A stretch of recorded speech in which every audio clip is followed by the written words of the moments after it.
नमस्कार, जय हिंद साथियों। स्वागत है आप सभी का सर्वज्ञ ऑनलाइन क्लासेस में। और ये क्लास आप सभी के लिए एसएससी, एमटीएस और जीडी के लिए बहुत ही इंपॉर्टेंट रहने वाली क्लास है साथियों। पूरी मेहनत से पढ़िएगा, इस बार सिलेक्शन लेके रहना है। पहला प्रश्न है आपके सामने कि वर्तमान में महिला एवं बाल विकास मंत्री कौन है।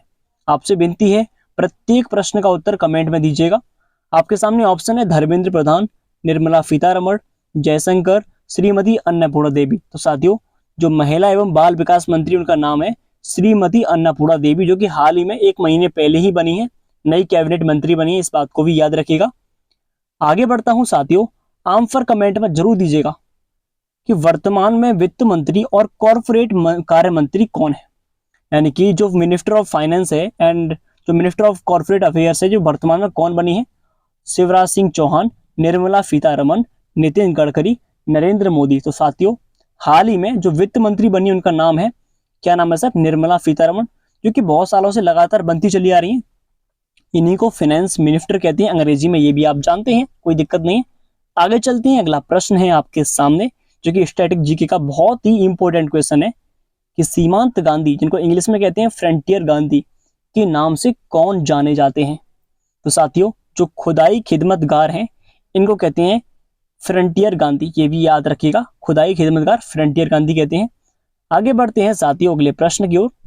ठीक है, कि भारतीय संविधान के जनक के रूप में किसे जाना जाता है? ये तो आप आंसर में दे ही दोगे, आशा है मुझे। ऑप्शन है Mahatma Gandhi, doctor Rajendra Prasad, M.N.. Roy, doctor Bhimrao Ambedkar. तो साथियों, भारतीय संविधान के जनक कौन है? डॉक्टर भीमराव अंबेडकर है। कमेंट में जरूर लिखिएगा। आगे चलते हैं, अगला प्रश्न है कि किस वायसराय को भारतीय रेलवे का जनक कहते हैं? ऐसा कौन सा वायसराय है जिसको भारतीय रेलवे का जनक कहते हैं? तो साथियों, लॉर्ड डलहौजी को भारतीय रेलवे का जनक कहते हैं, ये भी याद रखिएगा। ठीक है, इंपोर्टेंट प्रश्न करा रहा हूं आप सभी को। अगर आपको हमारी क्लास अच्छी लगे प्लीज वीडियो को लाइक कीजिएगा और चैनल को सब्सक्राइब कीजिए, हमें सपोर्ट कीजिए, जिससे कि हम और शिक्षा को फैला सकें।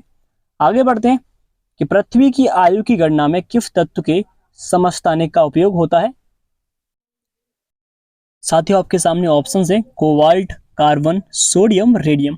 तो याद रखना है जो कार्बन है इसके उपयोग के लिए उपयुक्त होती है, ये भी याद रखिए। कार्बन इसका करेक्ट आंसर है साथियों।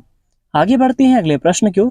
देखिए, नीचे भारतीय राज्य, केंद्र शासित प्रदेश और उनकी राजधानियां हैं। निम्नलिखित विकल्पों में से बेमेल जोड़े का चयन करना है आपको। देखिए, तेलंगाना जो होता है हैदराबाद, एकदम करेक्ट है। असम की दिसपुर होती, ये भी करेक्ट है। लक्षद्वीप की कवरत्ती होती, ये भी सही है, लेकिन मध्य प्रदेश की लखनऊ नहीं होती है। मध्य प्रदेश की राजधानी भोपाल होती है, आप जानते हैं। और लखनऊ किसकी होती है? लखनऊ सर होती है, ये होती है हमारी उत्तर प्रदेश की, ये भी आप जानते हैं। तो हमारा ऑप्शन डी एकदम करेक्ट है। ठीक है, आगे चलते हैं अगले प्रश्न की ओर। साथियों, अगला प्रश्न है आपके सामने। देखिए, किस प्रसिद्ध खिलाड़ी की जयंती के उपलक्ष्य में भारत में प्रतिवर्ष 29 अगस्त को राष्ट्रीय खेल दिवस मनाया जाता है? बहुत ही इंपॉर्टेंट प्रश्न है, आंसर दीजिएगा। मिल्खा सिंह, पीटी उषा, ध्यानचंद, सचिन तेंदुलकर। तो साथियों, 29 अगस्त को जो हमारे हॉकी के जादूगर हैं इनको कहते हैं, उनका नाम है मेजर ध्यानचंद। इन्हीं के जन्म दिवस पर प्रत्येक साल 29 अगस्त को राष्ट्रीय खेल दिवस मनाते हैं। इस प्रश्न को मत भूलेगा, बहुत ही इंपॉर्टेंट क्वेश्चन है। दोस्तों, आगे चलते हैं अगले प्रश्न की ओर। मैं आपसे अगर बात करूं इसी प्रश्न में, सचिन तेंदुलकर की जो ऑटोबायोग्राफी यानी कि आत्मकथा इनकी आत्मकथा का नाम क्या है? प्लेइंग इट माई वे। इनकी आत्मकथा का नाम है प्लेइंग इट माई वे। ठीक है, आगे चलते हैं, अगला प्रश्न है। देखिए, रण उत्सव किस राज्य में मनाया जाता है? जो रण फेस्टिवल है वो किस राज्य का है? ऑप्शन ए महाराष्ट्र, मध्य प्रदेश, गुजरात, राजस्थान। तो साथियों, रण उत्सव कहाँ का है? दोस्तों, रण जो फेस्टिवल है वो गुजरात का एक इंपॉर्टेंट फेस्टिवल है, इसको भी याद रखिएगा। रण उत्सव कहाँ का? गुजरात का। आगे चलते हैं, उससे पहले बात करूं मैं, महाराष्ट्र का सबसे प्रसिद्ध कौन सा है? लावड़ी। लावड़ी कहाँ का? महाराष्ट्र का, ये भी याद रखिएगा। अगर बात कर राजस्थान की, राजस्थान का कौन सा है? घूमर जो है राजस्थान का एक प्रसिद्ध फेस्टिवल है, घूमर राजस्थान का। चलिए आगे चलते हैं साथियों, अगला प्रश्न देखिए, जिजिया नृत्य की उत्पत्ति भारतीय राज्य मतलब किस भारतीय राज्य में हुई थी? तो जिजिया नृत्य कहाँ का सर? ये कहाँ का? इसका आंसर आप कमेंट में दीजिएगा, ये प्रश्न आपके लिए छोड़ता हूं मैं। जिजिया वैसे कहाँ का? ये बिहार का एक प्रसिद्ध फेस्टिवल है, ये भी याद रखिए। जिजिया कहाँ का? बिहार का है। साथियों, आगे चलते हैं अगले प्रश्न की ओर। देखिए, पाकिस्तान की कौन सी जनजाति वजरी नृत्य नामक पारंपरिक नृत्य करती है? तो ये पाकिस्तान का प्रश्न है, तो याद रखना है। जो पहले ऑप्शन देखते हैं, सिंधी, बलूच, पश्तून, ब्रोहिस। तो याद रखना है, बजरी नृत्य जो है पाकिस्तान की जनजाति का नाम है पश्तून। पश्तून जनजाति इस नृत्य को करती है, ये भी याद रखिएगा। पश्तून इसका करेक्ट आंसर है दोस्तों। आगे चलते हैं अगले प्रश्न की ओर। अगला प्रश्न है आपके सामने। दोस्तों आगे बात करते हैं अगले प्रश्न की, ध्यान से पढ़िएगा। ब्याउला गिद्दा किस भारतीय राज्य में विवाह के दौरान किया जाने वाला एक लोकप्रिय नृत्य है?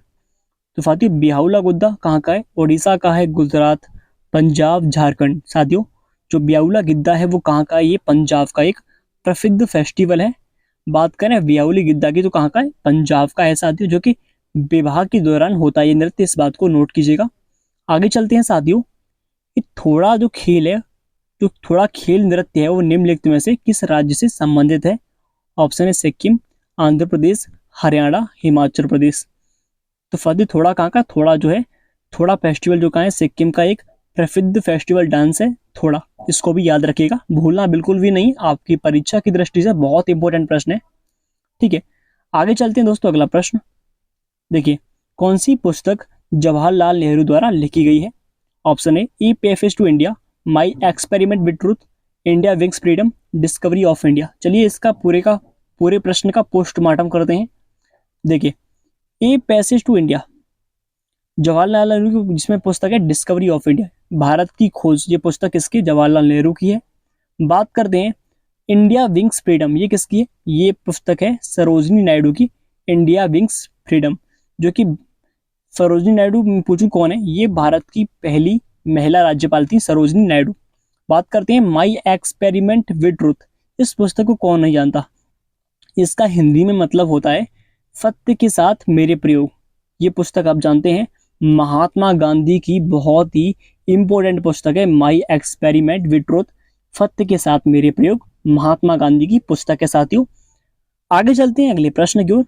अब आप कहोगे sir a passage to India किसकी? एक विदेशी लेखक की पुस्तक है। ठीक है, आगे चलते हैं। अगला प्रश्न है, हर प्रश्न को पढ़ना है आपकी परीक्षा की दृष्टि से, कोई भी सरल नहीं है दोस्तों। देखिए, वर्ष 1919 में पंजाब में हुए क्रूर अत्याचारों के विरोध स्वरूप ब्रिटिश सरकार से प्राप्त सर की उपाधि किसने लौटा दी थी? तो साथियों, रविन्द्रनाथ टैगोर को सर की उपाधि मिली थी। इन्होंने जो सर की उपाधि है उसको लौटा दिया, अब नहीं चाहिए मैं, ये बोल दिया था भाई साहब ने। आगे चलते हैं। वर्ष 1919 में जलियांवाला बाग हत्याकांड कहाँ पर हुआ? तो 1919 में जो जलियांवाला बाग हत्याकांड कौन नहीं जानता है? सब जानते हैं। ये अमृतसर पंजाब में हुआ था साथियों। और याद रखना, 13 अप्रैल 1919 में पंजाब की अमृतसर में ये घटना होती है। और ये घटना इतनी सरल नहीं थी, ये घटना बहुत डिफिकल्ट थी, यानी कि यहाँ पर कई भारतीय लोगों को गोलियों से मार दिया गया। ये भी याद रखिएगा, हत्याकांड इसलिए कहते हैं इसको। और ये कहाँ पर? पंजाब, अमृतसर में। ठीक है, आगे बढ़ते हैं। सुभाष चंद्र बोस ने सिंगापुर में दिल्ली चलो का नारा दिया, कौन सी सन में दिया साथियों? 1942, 1943, 1944, 1945।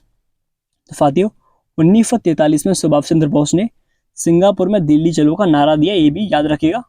आगे चलते हैं। अगला प्रश्न है आपके सामने। देखिए, किसने कहा था कि तुम मुझे खून दो मैं तुम्हें आजादी दूंगा? Option A, Subhash Chandra Bose. ये नारा है, किसका नारा है बताना है? अरविंद घोष, भगत सिंह, चंद्रशेखर आजाद।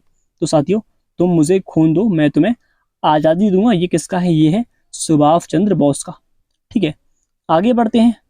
अगर बात करूं मैं भगत सिंह की, तो भगत सिंह आप जानते हैं, इनको 23 मार्च 1931 को फांसी होती है। और एक व्यक्ति को नहीं होती है, भगत सिंह, राजगुरु, सुखदेव, 3 लोग थे इसमें, भगत सिंह, राजगुरु, सुखदेव। इनको याद रखिएगा, बहुत ही इंपॉर्टेंट है आपके लिए, भगत सिंह, राजगुरु, सुखदेव, ये हमारे देश के वीर जवान थे। दोस्तों आगे चलते हैं अगले प्रश्न की ओर। अगला प्रश्न है आपके सामने। देखिए, वर्ष 1947 के बाद निम्नलिखित में से किस राज्य को भारत संघ में सैनिक कार्रवाई द्वारा बलपूर्वक मिलाया गया? Option A, Hyderabad, Kashmir, Patiala, Mysore. अब आप कहोगे सर ऐसा कौन सा राज्य था जो हमारे देश में शामिल नहीं हुआ था? यानी कि एक राज्य था हैदराबाद, क्योंकि एक शहर था उस टाइम पर। और हैदराबाद जो था, जो उसके लोग थे वो कह रहे थे कि हम पाकिस्तान में मिलेंगे। कुछ लोग इसका विरोध कर रहे थे। भारत के सैनिकों ने उठाया हथियार, आदेश दिया जाओ इसको जबरदस्ती से अपने राज्य में ला लो। तो इसको हैदराबाद करेक्ट आंसर था दियो। इसको भूलना नहीं, हैदराबाद कई बार एग्जाम से पूछा गया प्रश्न है, ठीक है, तो इंपोर्टेंट बनता है परीक्षा की दृष्टि से, ठीक है। आगे चलते हैं, थोड़ी सांस ले लेता हूँ, बोलते बोलते थक गया हूँ। देखिए, साइमन कमीशन का भारत आगमन किस वर्ष में हुआ? 1930 में, 1928 में, 1925 में, 1919 में। मैं थोड़ा तीव्र आवाज से बोलूंगा, लेकिन मैं आपका समय बचाऊंगा, ये बात गारंटी से। देखिए, साइमन कमीशन जो है 1928 में आता है, ये बात आप जानते हैं। 1928 में साइमन कमीशन आता है। बात करें 1919 में, अभी हमने बात की थी, जलियांवाला बाग हत्याकांड कहाँ हुआ? पंजाब के अमृतसर में होता है जलियांवाला बाग हत्याकांड, जिसमें कई भारतीयों को मारा जाता है, इस बात को भी नोट कीजिएगा। 1925 में ये स्वराज पार्टी की स्थापना होती है, ये बात रखिए, ठीक है। आगे बढ़ते हैं, अगला प्रश्न है। अगला प्रश्न, जलियांवाला बाग में गोली चलाने का उद्देश्य, मतलब चलाने का आदेश किसने दिया था?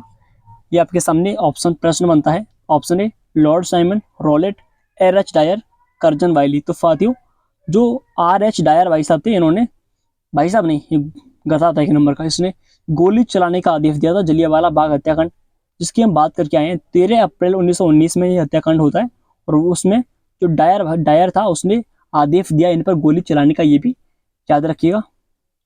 आगे बढ़ते हैं, अगला प्रश्न। अगला प्रश्न है कि राष्ट्रीय खेल प्रतिवर्ष कब मनाते हैं? तो राष्ट्रीय खेल मनाते हैं, हम बात करके आ चुके हैं इसके बारे में। 29 अगस्त को राष्ट्रीय खेल दिवस मनाते हैं, क्योंकि आप जानते हैं मेजर ध्यानचंद, जो कि हॉकी के जादूगर कहते हैं उनको, उनके जन्म दिवस पर राष्ट्रीय खेल दिवस मनाते हैं प्रत्येक वर्ष। आगे बढ़ते हैं, भारतीय राष्ट्रीय चेस चैंपियनशिप का टाइटल हाल ही में किसने जीता है? तो साथियों, हाल ही में कार्तिक वेंकटरमन ने हाल ही में भारतीय राष्ट्रीय चेस चैंपियनशिप का टाइटल जीता है, ये भी याद रखिएगा। आगे बढ़ते हैं, विश्व महाविद्यालय खेल 2023 का मेजबान कौन सा देश करेगा? ये प्रश्न आपके लिए छोड़ता हूं मैं, इसका आंसर आप कमेंट में दीजिएगा।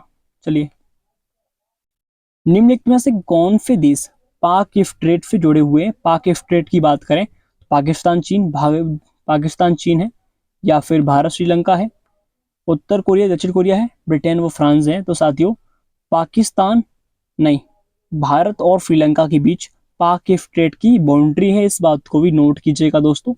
आगे बढ़ते हैं, WTO का मुख्यालय कहाँ पर है? ये प्रश्न कई बार आया है। तो साथियों, 1 जनवरी 1995 में इसकी स्थापना होती है, पहली बात तो। और याद रखना, WTO जो है, इसकी स्थापना जिनेवा स्विट्जरलैंड में होती है। कहाँ पर? आपको मेरी राइटिंग थोड़ी सी मराठी टाइप की दिखेगी, लेकिन इसमें लिखने की स्थान नहीं लगा मुझे। तो जिनेवा स्विट्जरलैंड में इसकी स्थापना होती है, ये याद रखना है। आगे बढ़ते हैं, अगला प्रश्न है आपके सामने। देखिए, पृथ्वी की पपड़ी, जिसे हम अर्थ क्रस्ट कहते हैं, इसकी ठोस चट्टानों के नीचे जो पिघला हुआ पदार्थ होता है, जो कभी कभी ज्वालामुखी के उद्गार के साथ धरती के ऊपरी तल पर आ जाता है, उसे क्या कहते हैं? तो ऑप्शन ए मार्स कहते हैं, या मेफिटा कहते हैं, मैग्मा कहते हैं, मैक्यूस कहते हैं। तो साथियों, जो पपड़ी होती है लाल लाल सी, आप जानते हैं, पपड़ी नहीं, वो मैग्मा होता है, उसे मैग्मा कहते हैं, ये भी याद रखिए, मैग्मा। पपड़ी मत बोल देना, वापस जाओगे तो मालूम पड़ेगा आपको। ये थोड़ी आपको दिख रही है यहाँ पे आग आग सी, ये लावा होता है, लावा, हम इसे मैग्मा कहते हैं, ये भी याद रखिए। अष्ट प्रधान मंत्री परिषद किस शासक के शासन काल में थे? ऑप्शन ए शिवाजी महाराज, कृष्णदेव राय, टीपू सुल्तान, अकबर। तो साथियों, कृष्णदेव राय एक महान सम्राट थे, आप चाहें तो इनकी सीरीज भी देख सकते हैं, बहुत ही इंपॉर्टेंट है। देखिए, अष्ट प्रधान यानी कि 8 महान दिग्गज थे, महान कवि थे, 8 महान कवि कृष्णदेव राय के दरबार में, और वे तेलुगु कवि थे, यानी तेलुगु भाषा बोलते थे, वे तेलुगु कवि थे, ये भी याद रखिएगा, बहुत इंपॉर्टेंट है। आगे बढ़ते हैं, परिवर्तन मंडल या क्षोभ मंडल में तापमान क्या होता है? क्षोभ मंडल की बात करें साथियों, तो जो परतें होती हैं आसमान में, पहली क्षोभ, सप्ताह, मध्य, ये सब ऊपर आयनिक मंडल, सब परत आसमान में होती हैं। तो इनका क्या होता है, ये जो परत है ऊंचाई के साथ क्या होती है, ये ऊंचाई के साथ घटती है, ये भी याद रखिए, ऊंचाई के साथ घटती है, यानी ऑप्शन हमारा करेक्ट है, ऊंचाई के साथ घटती हैं, ठीक है। आगे चलते हैं अगले प्रश्न की ओर। अगला प्रश्न है आपके सामने, वायुमंडल में ओजोन स्तर के अवक्षय का कारण निम्नलिखित में से कौन सा कारण है? देखिए, अब डिटेल में पढ़ ही लेते हैं, खुद देखिए, ये हमारा क्षोभ मंडल, समताप मंडल, मध्य मंडल, आयनिक मंडल और बहिर्मंडल, ये परतें होती हैं आसमान में। पहली परत क्षोभ मंडल होती है, जिसमें हमारे जितने भी मौसम टाइप होते हैं, मौसम इसी परत में होते हैं, ठीक है, बादल हैं, धूल कण इसी परत में आती है। दूसरी परत कहाँ परत नहीं भाई साहब, चलो फिर देख लो। तो पहली परत में क्षोभ मंडल में क्या बादल आएंगे, दूसरी परत जो है समताप मंडल है, ठीक है। इस परत में हम जहाज चलाते हैं क्योंकि यहाँ पर मौसम एकदम साफ रहता है, तो यहाँ पर जहाज वगैरह चलते हैं। और तीसरी परत है मध्यमंडल। यहाँ पर एक परत होती है ओजोन लेयर, जिसे हम ओजोन लेयर बोलते हैं, क्योंकि सूर्य से प्रकाश किरण आता है वो थोड़ी सी मतलब हानिकारक होती है इस परत में। तो इसीलिए क्या करते हैं, इस परत में ये जो क्लोरोफ्लोरोकार्बन है वो हमारी रक्षा कर, उससे हमारी रक्षा करती है ये परत। तो ओजोन लेयर कहते हैं इसको, ठीक है। और कौन सा अणु होता है, वो होता है क्लोरोफ्लोरोकार्बन से हमारी रक्षा करता है। बात करें अगली परत जिसका नाम है आयनिक मंडल। इसमें जितने भी सैटेलाइट हैं, बिजली है, सब यहाँ से, इंटरनेट यहीं से आता है, ये भी याद रखिए। और अगली जो परत है बहिर्मंडल, जो कि हमारी ठोस बनी हुई है बहुत ही जो हीलियम है इन पदार्थों से, इनको भी नोट कीजिएगा, ठीक है।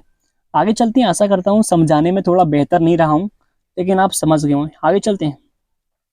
मेघ गर्जन वायुमंडल की किस परत में होता है? मेघ गर्जन अभी हम बात करके आए। क्षोभ मंडल जो है पहली परत है, यहाँ पर बादल वगैरह होते हैं, यहीं पर ये परत होती है मेघ गर्जन की। तो इसका पहला आंसर हमारा करेक्ट है।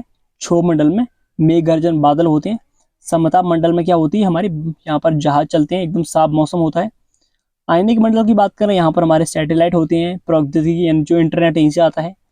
और ओजोन परत कहाँ मिलती है? समताप मंडल में मिलती है, ये भी याद रखिएगा। चलिए आगे चलते हैं। अगला प्रश्न, निम्नलिखित में से किस फसल को जल भराव की आवश्यकता होती है? चावल है, गन्ना है, चाय है, कॉफी है। तो इस प्रश्न को कौन नहीं जानता साथियों, आप भली बात जानते हैं। चावल एकमात्र ऐसी फसल है जो कि बारिश के टाइम पर होती है, और वहां पर जैसे कि पश्चिम बंगाल है, आंध्र प्रदेश है, यहाँ पर चावल की फसल होती है क्योंकि यहाँ पर सर्वाधिक मात्रा में बारिश होती है। ये भी याद रखिए, सर्वाधिक मात्रा में बारिश होती है, ठीक है। आगे चलते हैं दोस्तों। अगला प्रश्न है आपके सामने, डोंट फियर, डोंट घबराना बिल्कुल नहीं, हमें आपके साथ भागीरथ सर के साथ। निम्नलिखित में से कौन सा कथन असत्य है? देखिए, चीन चावल का एक प्रमुख निर्यातक देश है। यूरोप में इटली चावल का प्रमुख उत्पादक है। विश्व का 90% से भी अधिक चावल मानसूनी जलवायु वाले क्षेत्रों से प्राप्त होता है। इंडोनेशिया के जावा में द्वीपों में सालों भर चावल की खेती होती है। देखिए, जो ऑप्शन ए गलत है, चीन चावल का एक प्रमुख निर्यातक देश नहीं है। इसके अलावा भी कई कंट्री हैं, भारत भी चावल के नंबर प्रथम स्थान पर है, ठीक है। तो और भी इसका सही है। आगे बढ़ते हैं। विश्व की सबसे चौड़ी नदी कौन सी है? चौड़ी नदी की बात करें साथियों, तो हम जानते हैं अमेजन नदी जो सबसे चौड़ी नदी क्या आती है, अमेजन, इसका करेक्ट आंसर है। नील नदी की बात करें, ये सबसे लंबी नदी है साथियों, ये भी याद रखिएगा, आप जानते हैं। आगे बढ़ती है अगले प्रश्न की ओर। लाल नदी जिसे रेड रिवर कहते हैं, ये किस देश में बहती है? तो इसका करेक्ट आंसर वियतनाम में बहती है, ये भी याद रखिएगा, वियतनाम इसका करेक्ट आंसर है। विश्व की सबसे लंबी नदी कौन सी है? बात कर चुके हैं हम इसके बारे में। नील नदी इसका करेक्ट आंसर है। चौड़ी कौन सी है? अमेजन है, तो नील नदी इसका आंसर हो गया, ठीक है। आगे बढ़ते हैं दोस्तों। रूस की सबसे महत्वपूर्ण नदी कौन सी है? तो रूस की जो महत्वपूर्ण नदी, उसका नाम है बोल्गा। क्या नाम है? बोल्गा। बोल्गा इसका करेक्ट आंसर है। आप हो गए सर, क्यों? क्योंकि यहीं से, क्योंकि रूस के मध्य से होकर निकलती है, मध्य से, तो जहां से व्यापार होते हैं, तो इसलिए इंपोर्टेंट रहने वाली है। आगे बढ़ते हैं साथियों। निम्नलिखित में से किस नदी को तेल नदी के नाम से जाना जाता है? इसका आंसर आपके लिए है, आप दीजिए इसका आंसर, ठीक है। तो थैंक यू सो मच। इस प्रश्न को देखिए, हाल ही में केंद्रीय मंत्रिमंडल ने कर्मचारियों के लिए एकीकृत कौन सी योजना को मंजूरी, तो आप जानते हैं पेंशन योजना को हाल ही में स्टार्ट किया है नरेंद्र मोदी ने, ये भी याद रखिएगा। तो आज के लिए मिलता है, thank you so much. Class कैसी लगी कमेंट में बताइएगा। जय हिंद, जय भारत।